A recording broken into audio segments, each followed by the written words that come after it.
তো এই বোর্ডগুলোতে হয় কি আপনার এরর 131 আসে, 131 বা 130 এরকম এররগুলো আসে। তো এই এররগুলা কি কারণে আসে এবং কি সমাধান কি কি ভাবে করা যায় সে সম্পর্কে আজকে আমি ছোট একটা ছোটভাবে আর কি অল্প পরিসরে একটা আলোচনা করব। তো আশা করি ভিডিওটা আপনাদের উপকারে আসবে। তো চলুন ভিডিওটা শুরু করি। আসলে প্রথমে আমার যে কাজটা হয় উঠে যায়। ঠিক আছে। উঠে যাওয়ার কারণে অনেক সময় আছে মিসিং হয়ে গেলে দেখা গেছে আপনার কাজ করতে গেলে অনেক সময় খুঁজে পাওয়া যায় না যে এই জায়গায় কি পার্স ছিল বা এরকম কিছু। তো এই জন্যই আর কি আহ, প্রথমে আপনার হচ্ছে আমি ক্লোজ ভাবে একটু শর্টটা নিয়ে নিতেছি। তারপর আমি দেখাচ্ছি আপনার মূলত এরর 131 কেন আসে বা সেটার সমাধান কিভাবে করা যায়। তো দেখেন এই তো মোটামুটি বোর্ড।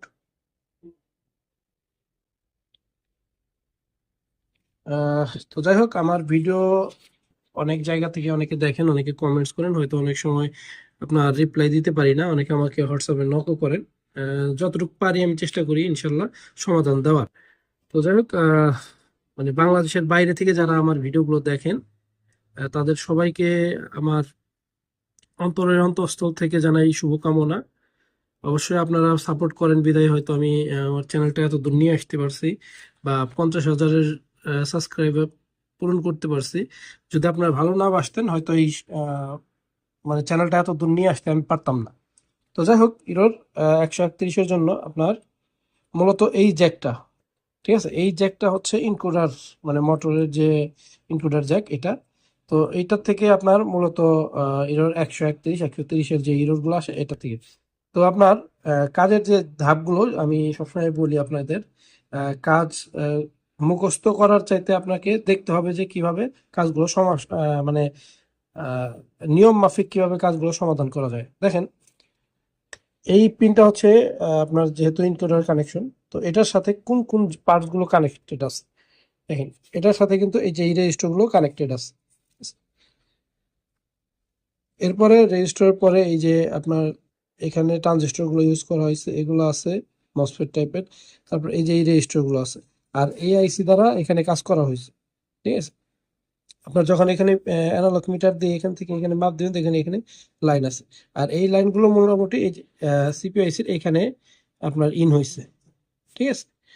তো মোটামুটি রেজিস্টার যদি আশেপাশে খারাপ হয় সেক্ষেত্রে হয় এরর 131, অথবা এই এই কাপলার গুলো যদি খারাপ হয়, দেখেন এই কাপলার গুলো যদি খারাপ হয় সেক্ষেত্রে কিন্তু এরর 131 বা 30 আসে। আরেকটা তারপরে যে এই সাইডে যে রেজিস্টার গুলো আছে এগুলো খারাপ হলেও কিন্তু সেম কাহিনী হয়। তারপর হচ্ছে এই যে আইপিএম, এটাও যদি দুর্বল হয় এরর 131 আসে আর কি। তো যাই হোক, এইসব কারণে মোটামুটি এরর 131 আসে।